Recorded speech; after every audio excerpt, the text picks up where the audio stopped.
di mana Nabi SAW mengatakan, ala unabbikum bi khairi amalikum.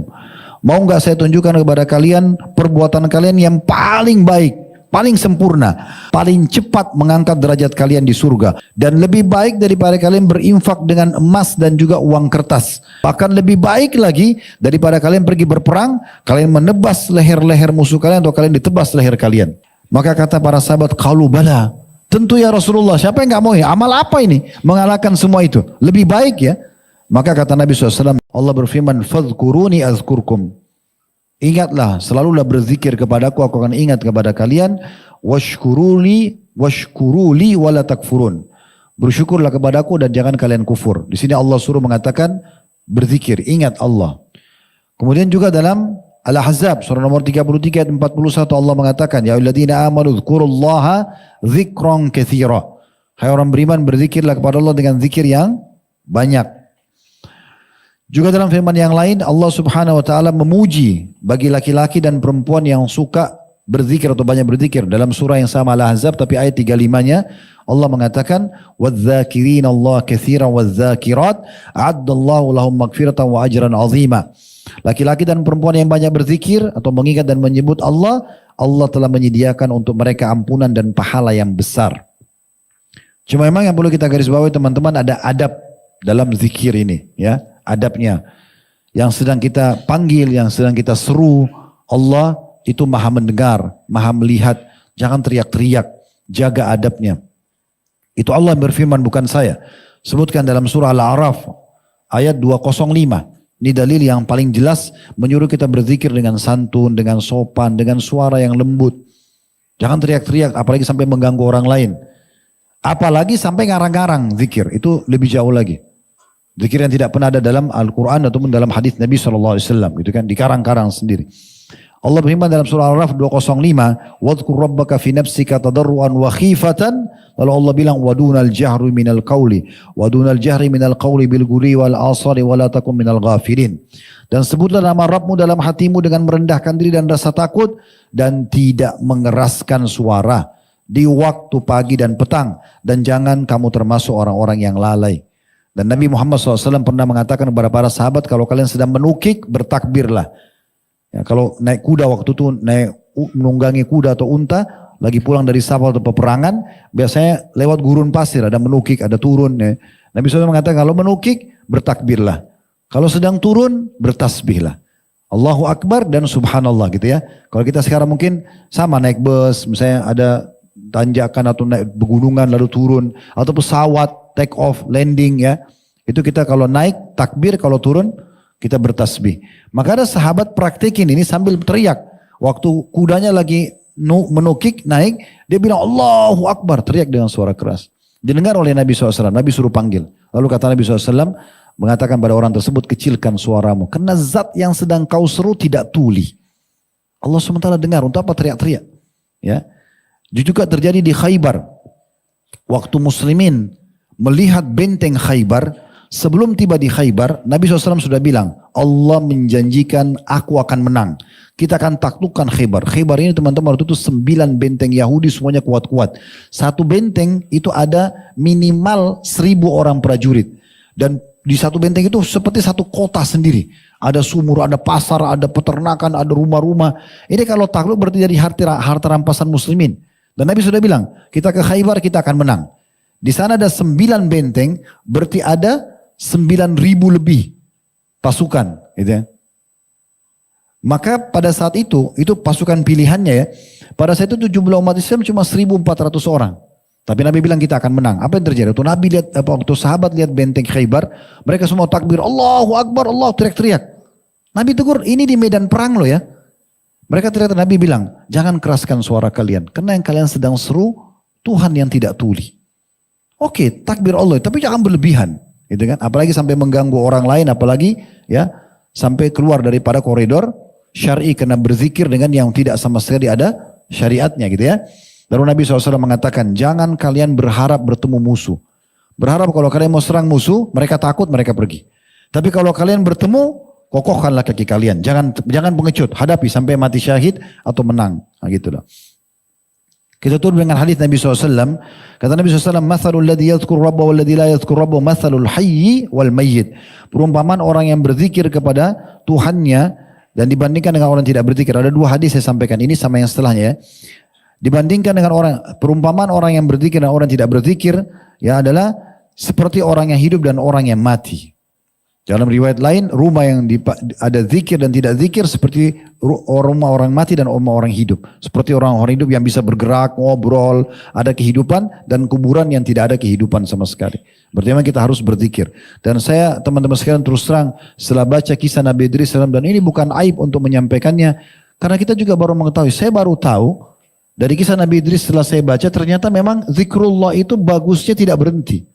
Artinya, Nabi Idris tadi kan begitu, jahit, itu dia jahit subhanallah, subhanallah, terus sampai selesai jahitannya. Artinya, kita lagi setir mobil, kita lagi bawa motor, kita lagi aktivitas, antum lagi kerja-kerjaan. Ini lisan jangan berhenti zikir, itu kalau Nabi Idris begitu. Bahkan kalau beliau mulai jahitannya, ternyata beliau lupa zikir, dirombak kembali. Baru beliau mulai lagi dengan zikrullah, sehingga selalu ada keberkahan. Nah seperti itulah. Sebagai penutup hadis Nabi SAW, tadi maaf saya bilang penutup itu karena ada hadis yang saya sampaikan, tapi sebenarnya ada dua buah hadis. Hadis ini soalnya mulia sekali, sayang kalau tidak disebutkan dalam masalah zikir.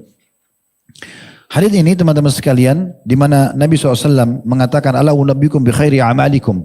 Mau enggak saya tunjukkan kepada kalian perbuatan kalian yang paling baik, paling sempurna. Wa azkaha inda malikikum, dan paling suci di sisi Tuhan kalian. Wa arfa'iha fi darajatikum, paling cepat mengangkat derajat kalian di surga. Wa khairi lakum min infaqi dhahabi wal warik, dan lebih baik daripada kalian berinfak dengan emas dan juga uang kertas. Wa khairi lakum min an talqu aduwakum fatadribu anaqahum wa yadribu anaqakum, bahkan lebih baik lagi daripada kalian pergi berperang, kalian menebas leher-leher musuh kalian atau kalian ditebas leher kalian. Membunuh musuh atau kalian dibunuh mati syahid. Lebih baik. Bayangkan ya, saya ulangi lagi. Maukah saya tunjukkan pada amal kalian yang paling bagus? Satu keutamaannya. Yang kedua, amal yang paling suci di sisi Tuhan Allah SWT. Yang paling cepat mengangkat derajat. Yang ketiga. Yang keempat, lebih baik daripada infak emas dan juga uang kertas. Yang yang pertama lebih bagus, kemudian lebih suci yang kedua, lebih cepat mengangkat derajat yang ketiga, lebih baik daripada infak emas dan uang kertas yang keempat, yang kelima lebih baik daripada berperang di medan perang jihad, menebas leher musuh atau ditebas leher. Maka kata para sahabat, qalu bala, tentu ya Rasulullah, siapa yang nggak mau ya? Amal apa ini mengalahkan semua itu? Lebih baik ya. Maka kata Nabi SAW, zikrullahi ta'ala, selalu berzikir kepada Allah. Coba terapin teman-teman sekalian, betul-betul ini akan mendatangkan ketentraman jiwa yang di luar daripada prediksi kita. Karena memang Allah Subhanahu wa taala akan selalu bersama dengan orang yang mengingatnya. Itu yang ke-8 teman-teman sekalian. Yang ke-9, ada 10 poin ya. Masih bisa? Masih sabar? Alhamdulillah. Saya lihat dari tadi tidak ada yang ngantuk, alhamdulillah. Mudah-mudahan benar. Jangan ada yang pakai kacamata nggak kelihatan ini ya.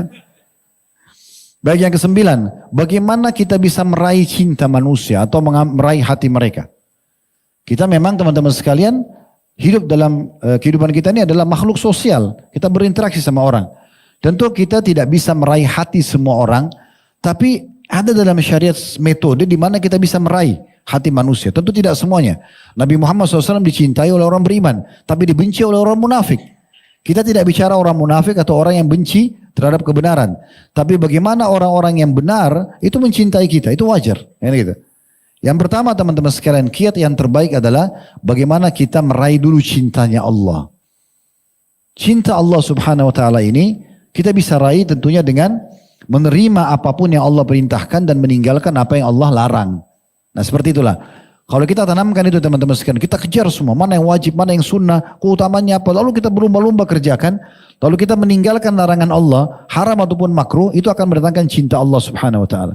Kalau Allah sudah cinta sama kita, perhatikan sabda Nabi SAW. Ini sebenarnya hadisnya panjang dalam bahasa Arabnya, tapi saya langsung ke bahasa Indonesianya saja. Dalam hadis yang sahih riwayat Bukhari Muslim, kata Nabi SAW, bila Allah mencintai seorang hamba, semoga kita termasuk ini ya. Kalau Allah sudah cinta kita teman-teman, apa yang terjadi? Allah menyeru Jibril, dipanggil Jibril, pemimpin para malaikat alaihissalam. Lalu Allah berfirman, sungguhnya aku mencintai fulan, disebutkan nama hamba itu. Maka cintai dia. Jibril diwajibkan mencintai hamba tersebut. Ini luar biasa. Dahsyat sekali.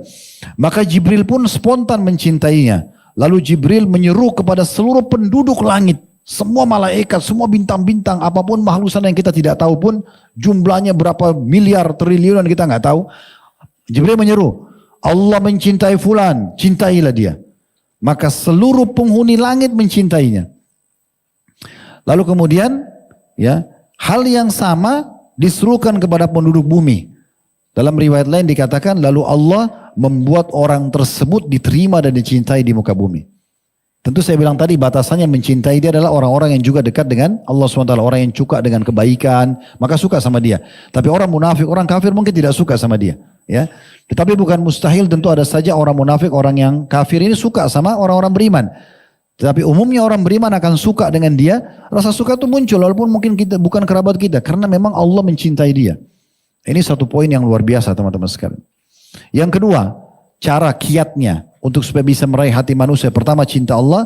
Yang kedua adalah bagaimana kita memberikan manfaat pada manusia. Kan Nabi Idris alaihissalam, dia dicintai oleh penduduk bumi tadi kata Syekh Mahmud. Kenapa? Karena berikan manfaat kepada orang kan. Diajarkan wahyu, diajarkan juga ilmu-ilmu umum yang dia ketahui. Bahkan tadi Syekh Abdurrahman Al-Askar menyebutkan dia berinfak dengan hasil jahitannya. Kan gitu. Maka ini metodenya teman-teman sekalian. Kalau untuk memberi manfaat bisa dengan mengajarkan ilmu. Ilmu apa saja yang kita miliki, asal itu benar kita ajarkan. Ilmu agama, ilmu umum kita ajarkan. Seperti Idris AS. Yang kedua, sering memberikan hadiah. Sejalan dengan sabda Nabi SAW, tahabu, saling memberikan hadiah, kalian akan saling mencintai teman-teman. Jadi sering memberi hadiah. Ya, berikan hadiah teman-teman, berikan hadiah pasangan, berikan hadiah anak-anak. Ya, kita bukan merayakan seperti ulang tahun setahun sekali. Umat Islam berikan hadiah setiap saat. Orang tua ibu kita berikan hadiah bukan di hari ibu, tapi kita berikan setiap saat. Kita selalu bakti sama mereka. Selalu berikan hadiah walaupun sederhana. Maka itu akan memunculkan rasa cinta kata Nabi SAW. Tentu suami istri lebih pantas. Ya, bagi anda yang sudah lama berumah tangga belum pernah memberikan hadiah pasangan, berikan hadiah walaupun sederhana. Karena hadiah itu teman-teman, kalau orang diberi, orang bukan lihat lagi bendahnya. Yang orang nilai pemberiannya. Kan gitu. Sekarang misalnya ada orang pulang umroh, tetangga antum cuma berikan sedikit kacang atau kurma, kita tetap gembira. Karena diberikan kan gitu. Atau antum lagi di pengajian begini, ada teman lagi bawa roti 2, dikasih ke antum sepotongnya atau satunya. Kita merasa gembira. Sebenarnya bukan, kita tidak lihat lagi pemberiannya, tapi niat dia dalam memberikan begitu. Maka itu memunculkan rasa cinta teman-teman sekalian. Yang ketiga, masih di poin kedua ya. Poin kedua ini, yang pertama tadi mencintai Allah dengan cara mengikuti syariat, mengerjakan perintah, meninggalkan larangan. Kemudian yang kedua, memberi manfaat pada manusia. Nah, memberi manfaat dalam manusia ini ada banyak poin-poinnya. Mengajarkan ilmu, memberikan hadiah, memenuhi kebutuhannya. Kemudian memecahkan permasalahan yang sedang dihadapi. Kalau kita punya ilmunya, kita ikut bantu dia dengan ide misalnya. Membayarkan utang, menghibur kalau dia sedang sedih ya. Tentu dengan hal yang dibolehkan dalam syariat, menjenguk orang sakit, silaturahim keluarga, memaafkan kesalahan, ikut gotong royong. Nah semua itu kan orang suka ya, orang suka terlibat. Dan jangan pernah teman-teman menjadi orang yang eksklusif. Ya, tidak salaman sama orang, tidak kenal sama orang, tidak mau ketemu sama orang. Ini bukan sifat orang muslim. Ya, umumnya banyak dalil, tapi hadis ini mewakili. Ya, kata Nabi SAW dalam hadis sahih, manusia yang paling dicintai oleh Allah adalah orang yang paling bermanfaat bagi manusia yang lainnya. Apapun yang kita bisa berikan.